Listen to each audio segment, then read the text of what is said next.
see. Testing. 1, 2, 3. Testing. Test. This is a broadcasting test.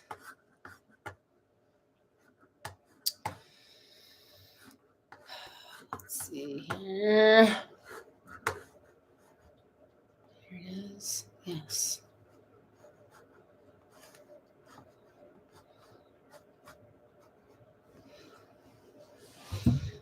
Hello. Good evening, everyone. Hello.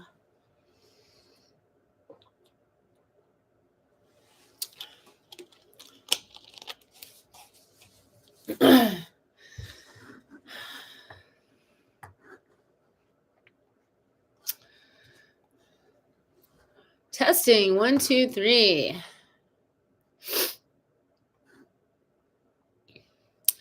Hello, world. This is Heather Baker. Heather Baker. Serving it up hot and fresh over here. Love my jokes. I got lots of jokes. I think I have lots of jokes. Hello.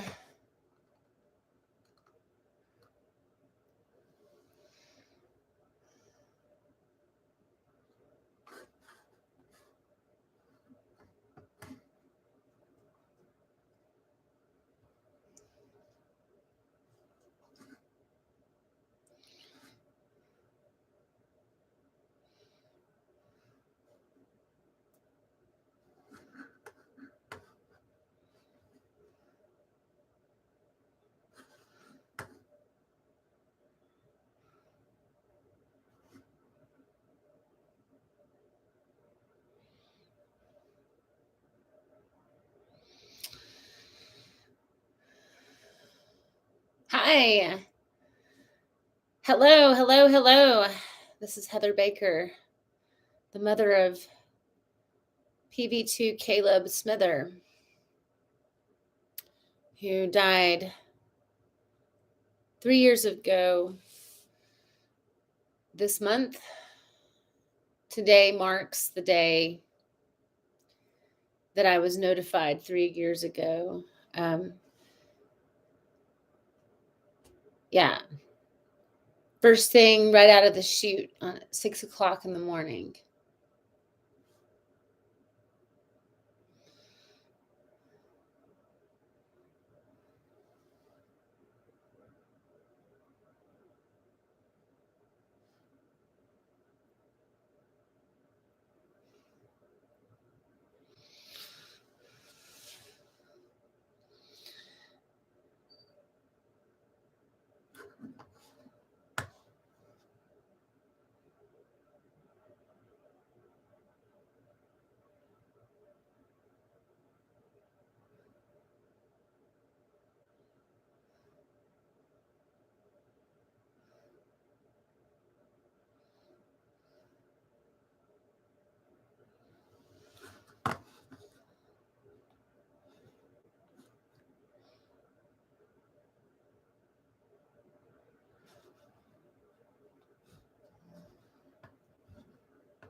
Good evening, everyone.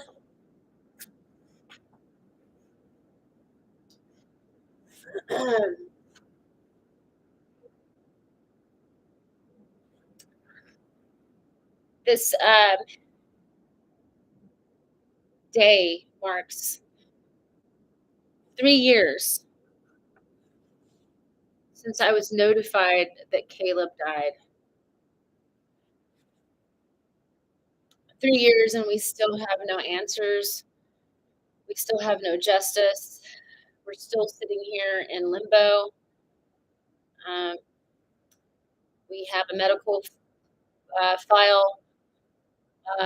claim filed uh, with the DOD, but still no um, answers.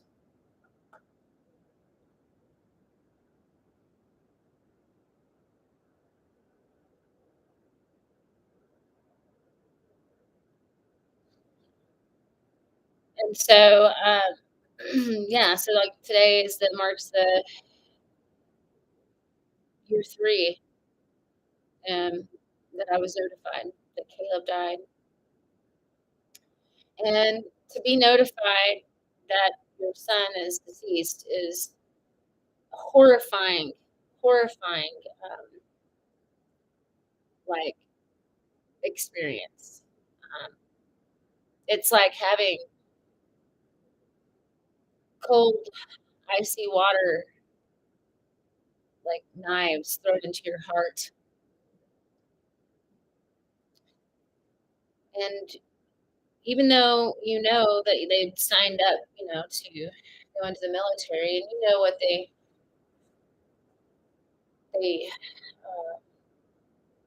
ultimately agreed to by giving their life. There's, by signing up, by signing the dotted line, they've said yes, I will give my life for this country. You know that as a parent, like, but nothing really can prepare you for that moment of realization, the confusion, the dismay, the shock, the horrific. It's like being plunged into icy cold waters with no warning. 6 o'clock in the morning on the 22nd of January, I hear this horrifying knock on the door. One that, like, I really thought, like, they're like somebody's banging on my door,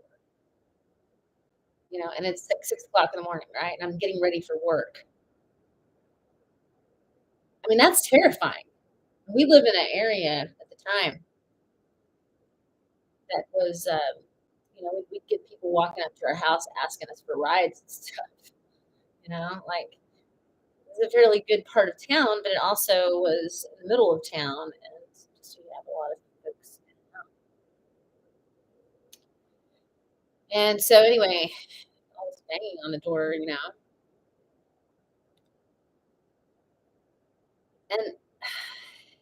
I went to sleep that night. I went to sleep wearing the shirt that Caleb that he wore. It's a white long sleeve crew neck shirt. It's got an American flag on it, and I remember like picking it up and just like putting my whole face into the shirt and smelling whatever was left, of him, his essence. 'Cause I missed him. I'd been trying to get a hold of him, and I hadn't. He'd not been responding, and I knew that he'd been trying to. The First Brigade was coming back into the states from overseas. They were employing back in, and Second Brigade Combat Team, which is what Caleb was a part of, was about to head out on deployment, and Caleb was on standby. I'm not sure to this day why they put him on rear detachment, which I think is ridiculous. He was very willing to go, and that would have been the perfect timing for him. But regardless, even before they deployed, I believe, Caleb was already dead. He was getting everything ready. They were working overtime in the motor pool. It was a 91 Lima track line mechanic. Um, so that's a big, long story, right? It's a big, long story. But today we're talking about like what it was like for me to receive this notification. First of all, like I said, I'd, I'd been trying to get a hold of Caleb. Now here's a brand new Army mom. This kid had been in the Army for less than a year, actually for about 7.5 months, so less than 8 months. He went through basic training, AIT, his advanced training, which gave him the certification to work as a 91 Lima track line mechanic. He worked on diesel machinery, and the machinery that he was working on the day that he hit his head was called an M105 earth mover, otherwise known as a deuce. And like I said, that's a long story. That's something I didn't know necessarily about. He did tell me in a text message that he had hit his head, that he had gotten a concussion, and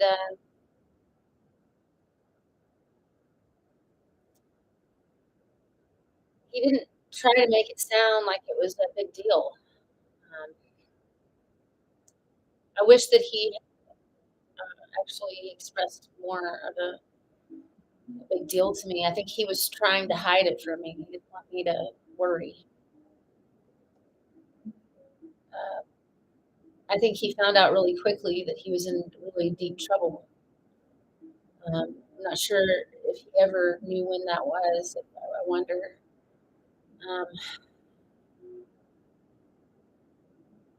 I think he became delirious, honestly, through the condition that he had, which in the end, they ruled it natural causes, acute bacterial meningitis. But I will tell you, there's a lot of different things happening here in this case that make this case really intriguing. And it's literally the most simplest thing that you can do is to check on somebody when they're hurt, their head. So, what we talk about here on this channel is just the holding leadership, holding the military and the DoD accountable for the shortfalls. There is still investigation that I don't have that they promised me. The quality assurance investigation still do not have. And in many of these cases, these non-combat death cases, they have not delivered a quality assurance investigation, which holds ultimately these investigations are vital, because Congress uses them to conduct oversights, and the DHA, Department of Health agency, uses them to hold practitioners accountable, for errors in judgment and performance. And in Caleb's case, we're talking about medical malpractice, but there's a lot of other things that we're talking about, accountability and just simply checking on somebody. And then, like as I get into this case, I'm just going to tell you, like, there's boys, his roommates, like spraying Febreze to cover up the smell of his dead body. That's crazy. He laid there for 6.5 days, decomposing to this stage of decomposition. That should have never happened. There were orders to check on Caleb, but they didn't do it.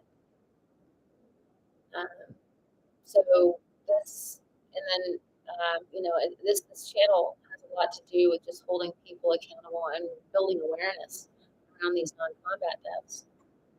There's just a lot of non-combat deaths these days. 75% of our service members die non-combat. That's recent research done by Congress. Of that 75%, 93% die on U.S. soil on a base somewhere here in the United States.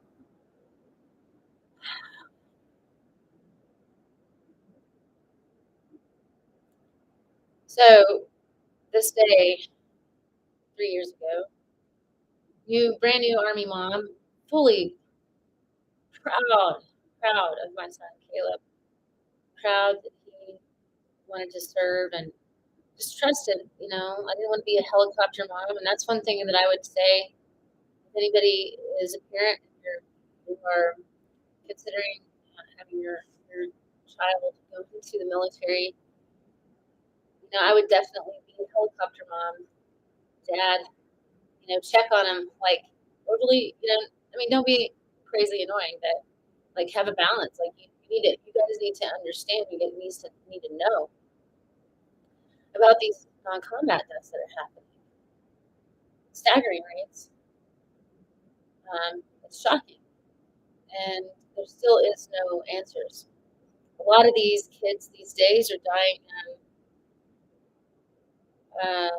overdoses. Yes. Hi, Lisa. Yeah, no answers after 3 years. Just disgusting. I completely 100% agree. Um, thank you so much. I appreciate your encouragement, and I'm doing a great job. Um, we families just try to keep heading north. We try to keep moving forward. In other words, um, there's a lot of waiting. There's a lot of trying to be patient uh, and acting and planning and caring for yourself. Like we have to do a lot of self care. That's something that and that's why a lot of families just choose not to fight, and it's hard. It's hard. It's exhausting work because it's hard work for us. You know, and I'm having to learn about things I never wanted to have to learn about. But it's all good. I'm taking responsibility. I'm trying to teach myself. I'm trying to learn.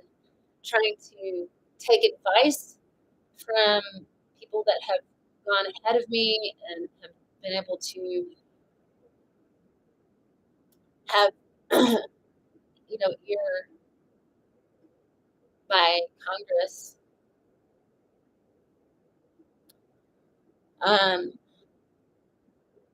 Very grateful to Camny Del Barba.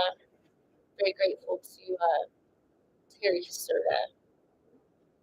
Both of these ladies have just they're warriors. I'm nothing compared to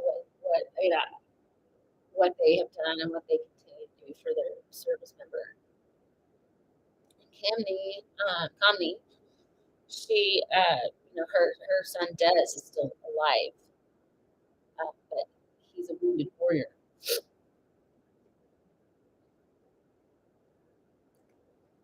And so, if you want to learn about Des Del Barba, DZDEL BARBA.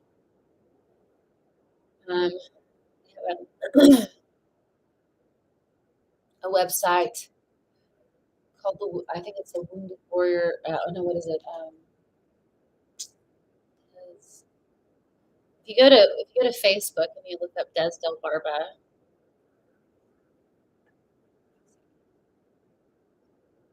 anyway, you guys should check them out. We just try our hardest to link arms, to connect, to stay in it together. County has, a son who, most of the tissue in his body was affected by a strep infection that went untreated in basic training. He never even made it to AIT, to his advanced training courses.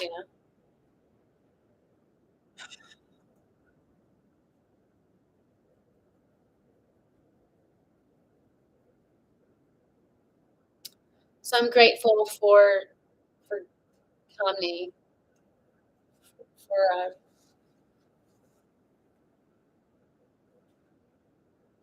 Terry Caserta, her son Brandon. Brandon died by his own hand, but he died due to toxic, abusive leadership and medical malpractice.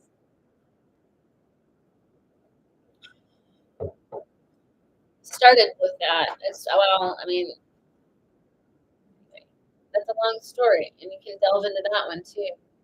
Terry has her own website, just like Connie does.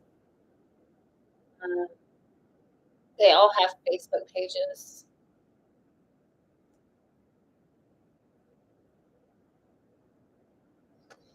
It's hard, but you are doing this for the justice of Caleb, yes. Yeah, yeah, you would have to do the same thing and stay strong and look after look after myself. You can tell, like, you can probably tell how tired I am. I'm drinking some hot tea. I've stayed busy all weekend. I'm a musician, so I played a couple gigs this weekend. I'm feeling kind of rough, but I wanted to, like, say hi to everybody on this day. Um, Seeing Caleb the very last time I saw him was on November the, like, was it like 24th or 23rd or something like that? It was on Thanksgiving Day of 2019.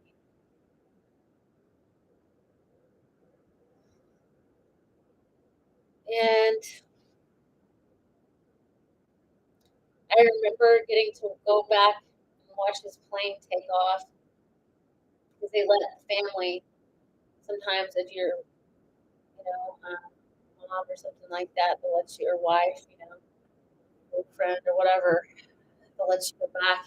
A couple people maybe. They just let me this time, and I watched this plane fly away. Um, we had this thing that we would do where I would pretend like I was shooting him with an arrow, or he would pretend like he was shooting me with an arrow, and then we both, whoever was getting the arrow to the heart, dramatically, you know, would act it out, right? Like, and Caleb and I did that from the time he was in, he was a little bitty, like when he was headed to school. Um, he'd get out of the car, and he would turn around, and he would aim his arrow at me, rear back, bow, his imaginary arrow, right? And then, phew, and I would react. And so the day that he left, I remember him walking down the little hall that they have, connecting the flight, the building to the flight. And I thought maybe he would see me do this. So I I acted it out, through my arrow, and he didn't turn around. He didn't see me do that, and so he couldn't react. And it reminds me of just the fact that we never really got a proper goodbye, you know. And it's always been see you later, right?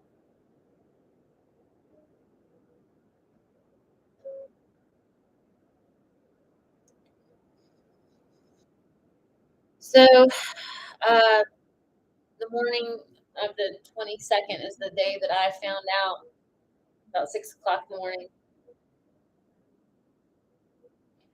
that he was deceased.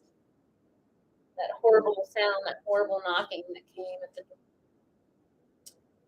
my husband at the time, he went to open the door because it was really frightening. That the sound of the knocking was really frightening.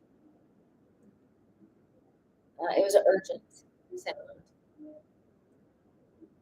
and I still can feel it in my body. I can feel it in my mind. I see I hear I hear I hear my husband. He gasps. Oh, like that. I couldn't see who was there because I'm in a hallway and they're around the corner. And as I come around the corner, I see their uniforms. And I know exactly what is going, or I know exactly, like what they're there for. I just know. But you can't make it make sense. It doesn't make sense.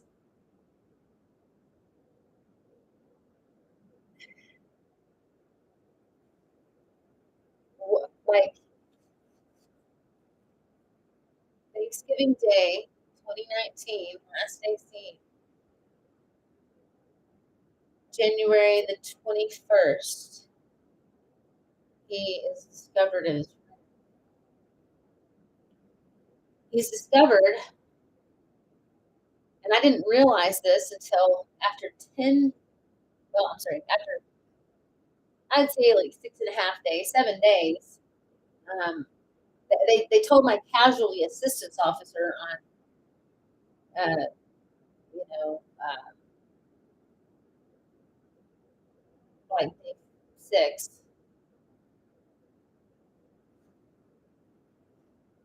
and that he was too decomposed to be viewable because I've been asking for a specific uniform. This uniform is called Pink and Greens. It's the Army's old iconic uniform. You can look it up. It's called Pink and Greens. Just look up Army Pink and Greens, and you'll see the uniform. I was asking for this uniform because Caleb talked about it. Like he talked about wanting to save up money for it because they're issued, I believe, or I don't know if they're issued, but they have to buy the blues. At the time, they were just bringing those back. Anyway, when he died, I was asking for Pink and Greens because I assumed we would have an open casket, and I couldn't understand why Caleb was even dead. It, what I could, there was no, they didn't know. They kept telling me they didn't know why he died. So here I am, sitting there trusting these people. They didn't know what happened, and I kept thinking, did he take his own life? Right? And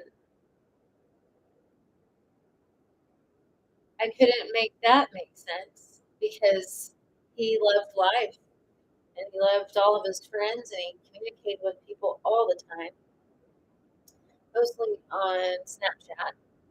He's really big on Snapchat. Um, he had a lot of life in it, and so I mean, he was always encouraging people, loving on people. He was that guy. So I couldn't understand. I hear these guys just tell me, like my son's dead, and there's no like they don't know what happened. They say. Then here comes the message. My casualty assistance officer, because I'm asking like about him having an open casket and all that. I've asked my congressman for this special uniform. I've asked his command. I've asked my casualty assistance officer, I've asked everybody that I know to ask, and they know I want to open casket. Here they come with the news 6 days later. Um, you know, I learned about it the next day because you have to sleep. Anyway, I mean, like everything stopped. I was you have to understand, like the way this whole thing went down is here comes my casualty assistance officer at 10 o'clock at night. After the first people come in and they drop the bomb off, like, hey, your son's dead. You spend like the whole rest of the day just like in this fog and bewilderment, and you can't understand what's going on. You don't know. Nobody has any answers for you. The guys, like, I'm starting to like pick up like things around the house that were Caleb's, to just like set up in one place and make this like altar. Just like, I mean, like his Nerf gun and a picture of him and a drawing that I did of him, just like his Sonic name tag, when he worked at Sonic. And all the things that I find around the house that were his that remind me of him, I was just like, set them all there. I was just kind of in shock. And I was just gathering these objects and laying them out. I mean, I was calling like my mom. I had to like notify my family. Like, like I had to tell my mom and dad, like, get over here right now. Like, you need to know. Like, I can't tell you what's going on. You need to come over here now. And so it was one of those conversations, and it's very like wow. Like, I put out a message on my Facebook page that Caleb had died, and then I mean the phones started ringing like crazy. I'm still at home, just like petrified, really, just petrified. My husband at the time grabbed his family, let them know, his mom and dad. Immediately,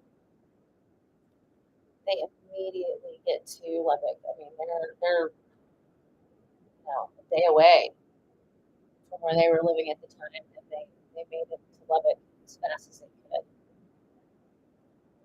And we all just sat by the phone and learned, just tried to learn as much as we can every single day, like new news.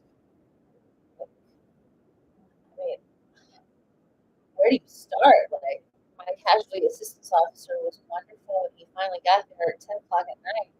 See, the first guys, they came in, two fellas, all decked out in their uniform, and they didn't have any answers for me. They just sat with me while I took this information in that Caleb died. And so, yeah, I'm like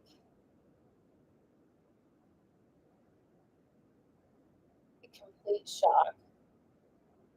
My mom, like everybody around me, we're all just in complete shock. His friends, I have to alert his friends and let his friends know so they don't all find out on Facebook, and let them know that what happened to Caleb. And I mean, everybody's just in shock. So everybody starts making a beeline to my house, and I mean, I have just so many people, so many kids in and out. Because Caleb he just graduated from high school, for crying out loud, right? He knows so many people. So many people know him. People start coming by and just like they don't know what to say, but we all just stare at each other and cry. And this is like me and a bunch of teenagers, right? Like, people start bringing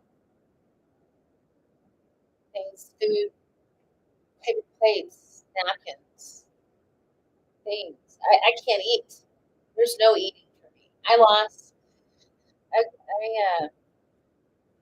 weigh under 100 pounds. I was so thin by the end of that month. I lost so much weight, I could not eat. It was a miracle that I was able to function. Just I I was the one that had to make all the decisions. I was the beneficiary and the designated person that Caleb gave, um, the right to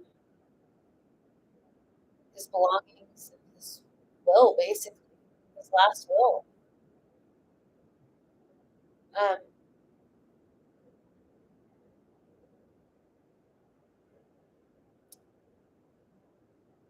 and so these first two people that come in, they're there for a couple hours with us.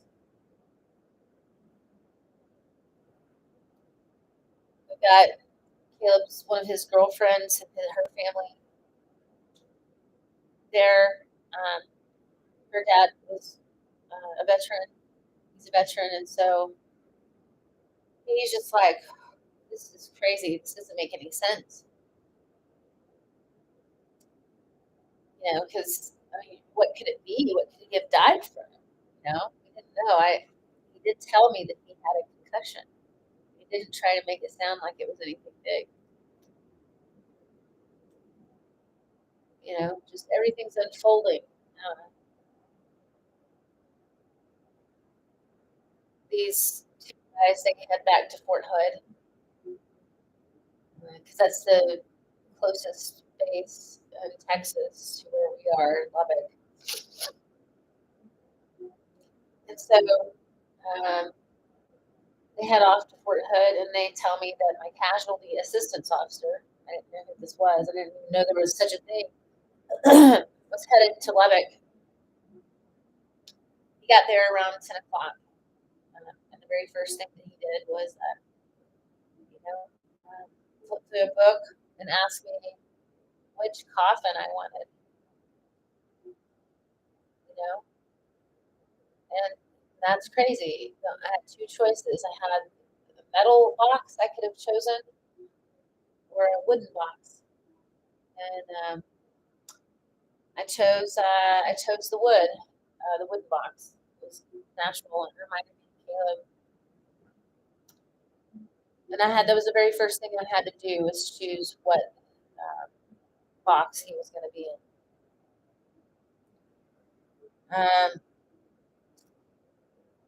Sitting there learning that he had given everything to me as far as like responsibility, right? Mainly. Um, I'm the sole person that can make a decision about anything for Caleb at this point. And that's a big, huge responsibility. And I wanted to do it right. I wanted to do it properly. And so I spent a lot of time just trying to listen to what Caleb wanted, trying to connect and, just flying, walk around the house, like trying to connect. And let me tell you, I could feel his essence, his spirit. I don't know if you've ever had anybody pass away that's that close to you, but it's so surreal. So here I am trying to wade through learning what I'm even supposed to do. I was thinking, okay, like very next day, like I guess I need to start making arrangements. And I don't know even what to do. I was just like, well, I guess I'd start calling and asking if there's any, um,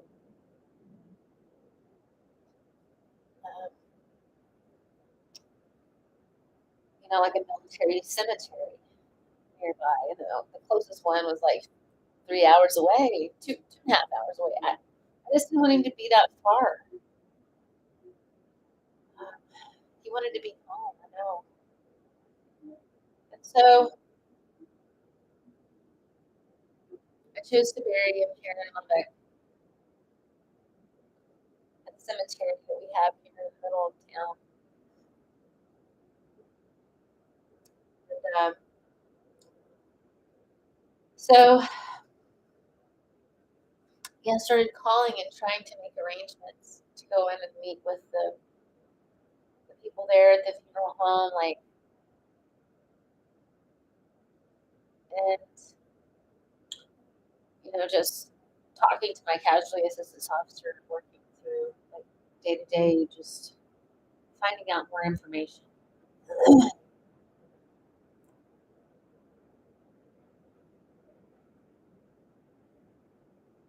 It was a very trying time, uh, walking through picking things like flowers, uh, and then finding out that he was too decomposed to be viewable. Like almost a week later, I knew the second that they walked through the door that he was too decomposed to be viewable. He was putrefied and mummified. They were spraying Febreze to cover up the smell of his body. But I didn't know any of that then. All I know was they're telling me that he's too decomposed to be viewable. And you have all these questions, and there is no answers. There's zero answers. They will not answer questions. They just deliver messages. That's all they do, and that's across the board.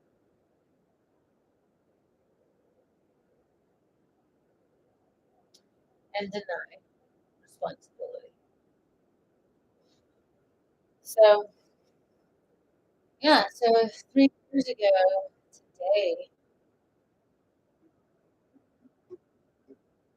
wow, picking out that casket, that was crazy, surreal moment.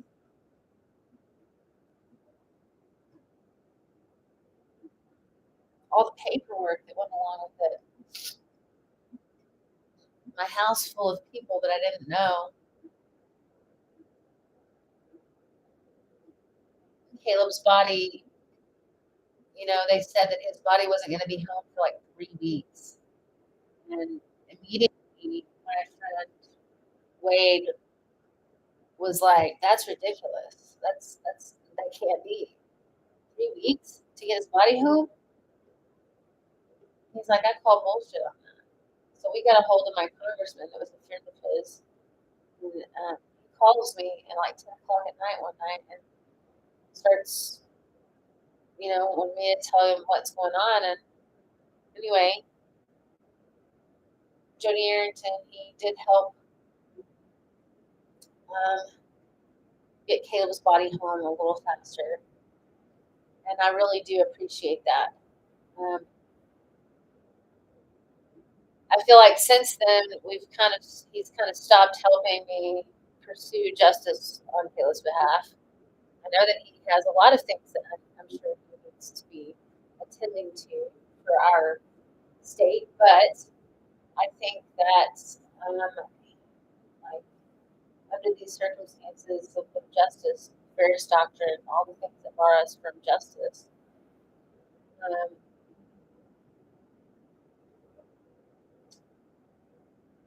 you know,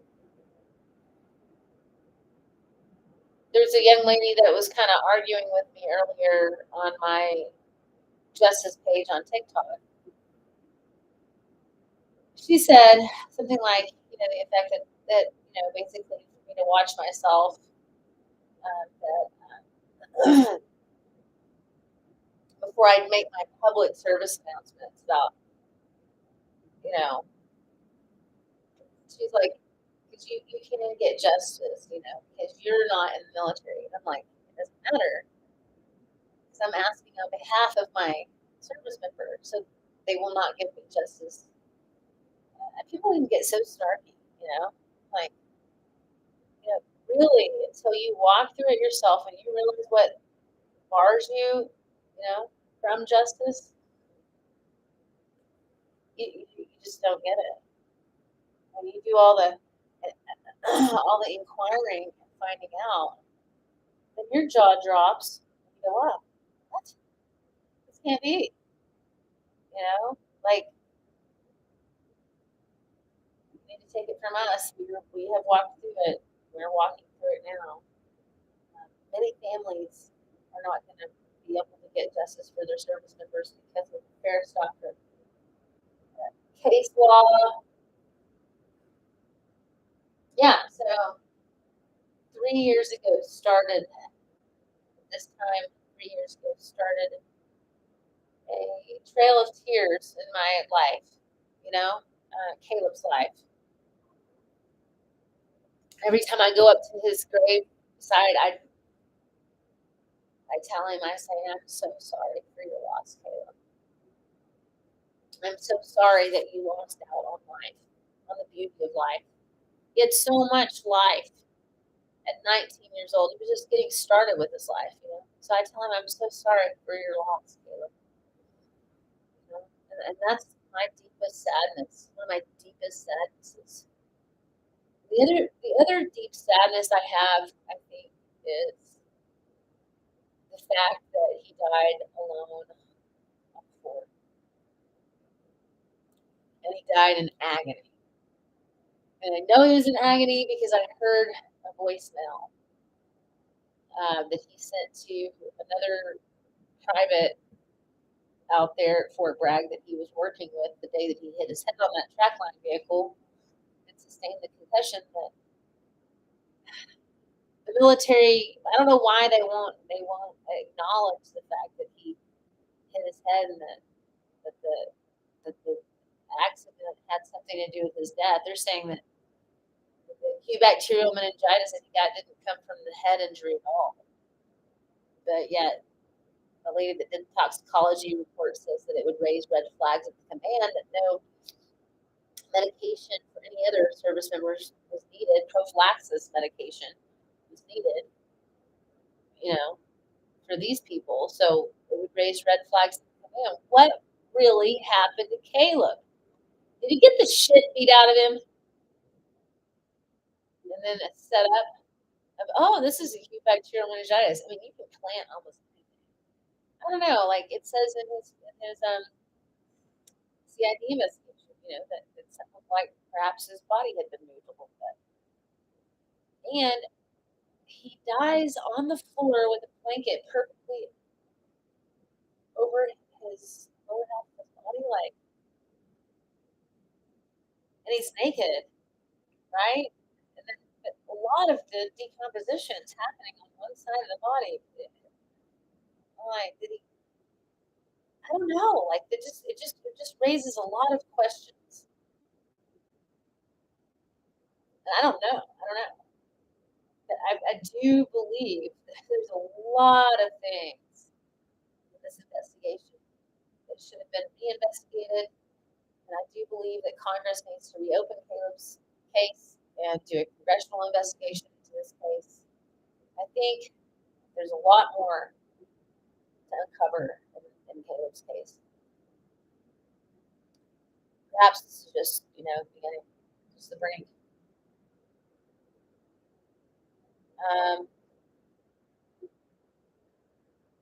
It was Caleb's ultimate goal in life to become a better service member, better soldier, better um,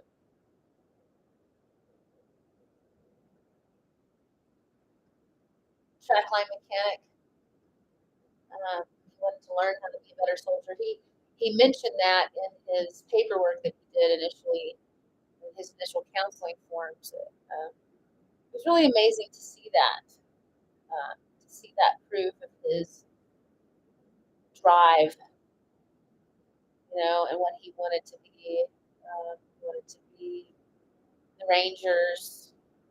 I mean, like he aspired to be just anything, like Hotel 8, like Sapper. Um, he wanted to like tab out, as they say.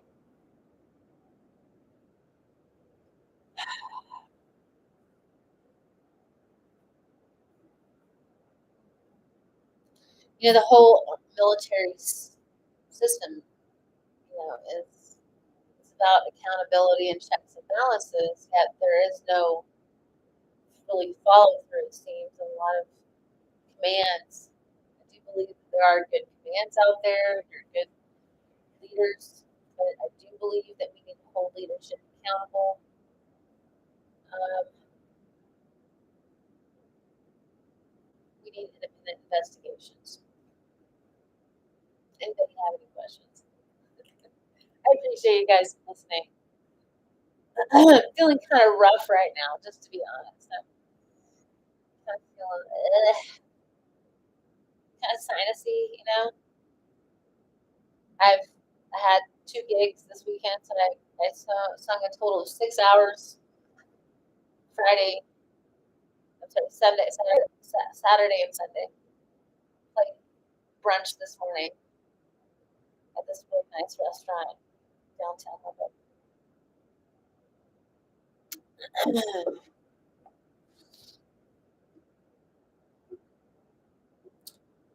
So here we are. I mean, I'm gonna. What can I do?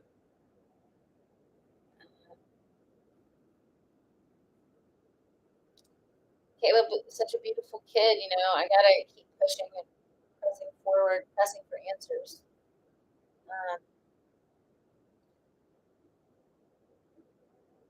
there's some things that the DoD is requiring that I do right now that I think is ridiculous. They're requiring me to prove that I am Caleb's mom and that I have legal right to speak on his behalf. I think that's ridiculous because why would you hand me the flag?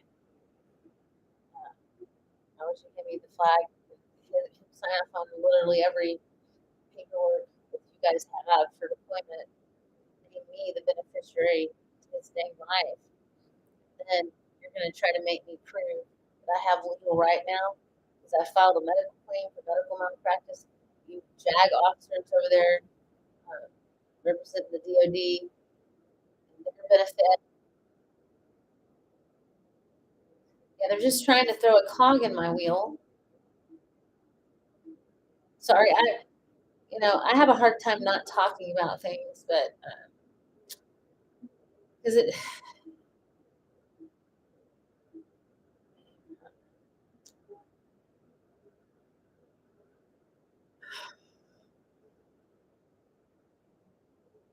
So every little fiery hoop that they have in their circus, I'm going to jump through it with ease, grace, with purpose, determination, with drive, with eagerness, with conquest,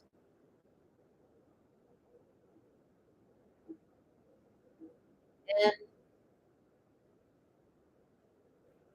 my my biggest prayer is that I just don't get drawn into all of the emotion of all the little noise to my left and my right. That I stay focused on the mission that I need to stay focused on.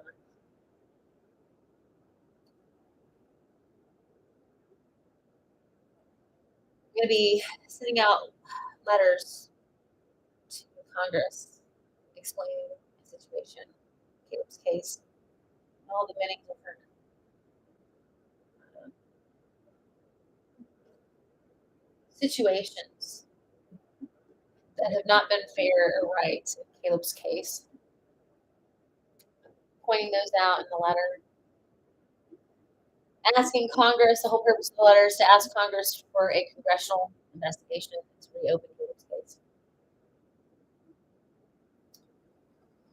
And as I understand, I need to stay focused and drive that home with as many people in Congress as I can. I need to be writing letters. I need to be sending out certified letters to different people in Congress. I need as many people as I possibly can. That includes you and I will get you guys all the information. I'll put it somewhere on this channel where you can send a letter. I'll probably have a letter available for people to download. You can just change the name of the person, form letter basically about Caleb. put your own comments as well. But just to make it easy on you guys, I'll do something like that. And then just ask you, if you don't mind, please sending it to this address or that address. And I'll also provide you with the phone numbers if you'd like to speak on Caleb's behalf. You'll at least have the information in front of you, facts, information. And that's the kind of grassroots, like justice, like that's the kind of stuff that's going to drive it home with them. We need people from everywhere, as many people as we can, to join hands with us to press Congress for answers and to speak about, what you think is right or wrong on that. And the people have a voice, and they should have the voice. We people, and so we need to all get better at that. Like, we really do need to get better at that. We need to get better at calling Congress and asking them, letting them know, like, what we think is important.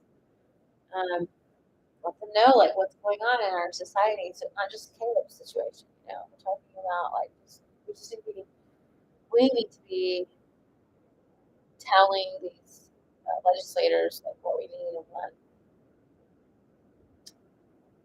And if only me is telling them about Caleb, then that is not going to be enough people for them to go, oh, okay. And even though it's stupid, come on, like, let's think about this here. We're talking about it. I can't bring Caleb back, right? Here's what justice for Caleb looks like. It looks like that. Stop seeing so many service members dying of these horrifying non-combat deaths. That's just ridiculous. The statistics are ridiculous. Plain and simple. There's no other way to see that.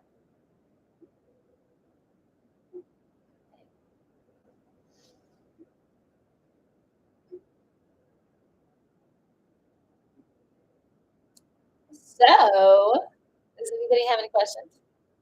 I appreciate you 5 people who are listening. You guys are the bomb. This is the jacket that Caleb gave me right before he died, or before he left, before bragging his personal final duty station. And I've put some things on here, some things that he had in his bag and stuff, some patches on here. I've got a bunch on the back. So sweet. I love my son. I miss him very much. But nothing's going to bring him back. So what justice looks like for me is that we make sure that we protect what we have, the lifeblood of America, the fabric of America. We need to protect our service members, and the recruiting numbers, or the recruiting quotas are too much. It's too much. And the recruiting numbers are low. So I think that, and I've read several articles that suggest that what has happened to people like my son and our family, it's getting out there, and it's concerning. Just the average everyday people that give their kids to the service, because we say yes right along with them. I mean, they encourage you to write your service number, to send in letters, to all the things. It helps them get through, right? Encouragement. We need to be doing that. If you have anybody that it's in the service, you should be sending them letters. Ask where you can send them a letter. We just need to be taking care of each other a little better.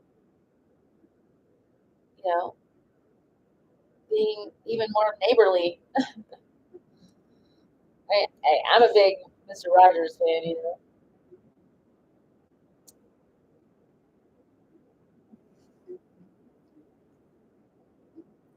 Yeah, Caleb had just a really pure heart. There's a lot of young people that really loved Caleb because he was kind to them and he didn't have an agenda. There's no reason or motive, ulterior motive behind him being kind to people. He just loved people, and um, even the most awkward person, came up to me and told me that Caleb was this, that, or the other to him in high school, and that's one thing, you know. But we just, we need to do a better job of being humankind to each other. So Caleb's death could have been prevented had proper measures been taken to check on him, had had the care been given properly to him. Um, they had done some other blood work and tests. Um, they would have been able to pick up on what was going on if they had been looking. But they're just trying to slap a quick band-aid on a head injury that they think they know about, and Caleb didn't come out alive. So that's how easy it is to die these days on a base here in the United States. And so I would urge families to be very careful, watchful, vigilant. Please do your research. Look at what I'm saying. Go to Caleb's site, calebsmither.com, and look up the information I have there. I do need to update, add some more things to his site. But regardless, I have a lot of information already there. Watch our videos. Watch what we have. There'll be more. We'll do more live videos, updating you on the things that are going on. So anyway, love you guys so much. This has been a really good day for me. It's been an emotional day for me. I try not to get really into really trying to connect too much to Caleb's heart because it's like provokes uncontrollable crying. Uh, but what I do enjoy is whenever I do get to be around his friends and hear all the stories of him, it just feels like he's there in the room. And so I look forward to spending time with his friends. They're going to be coming and hanging out with me. We're going to be doing a live video. We'll do a live video on his Justice page on TikTok. And we'll do that on February the 2nd. We'll do it right out there at his spot. And I call it his hangout zone, but it's where his body's been laid to rest. And I can't wait to just reconnect with these people and hear all the stories about Caleb. And Caleb's dad's coming out. Dave, he's coming out, and he's just gonna spend some time with me, with Caleb, and just gonna tell stories and just all the good stuff about Caleb. And then, I'm pushing forward, moving through, and I'll be keeping you guys posted and informed on what it is that I need help with. And I know Terry will be on here at some point, trying to encourage her to come on and be a part of this community. And let's get back into it. So you guys are so encouraging. I love you. So thanks for listening to me. Hi, Jennifer. I appreciate you guys. I'm so wiped out. Oh my gosh, I'm so wiped out. I think I just need to go lay down and just veg out, like bubble gum my brain for a second. You know what I mean? I love you guys so much. I hope you guys have a lovely week. And I say to you, aloha, and so much love. God bless. God bless America. Love you, Jennifer. Talk to you guys later.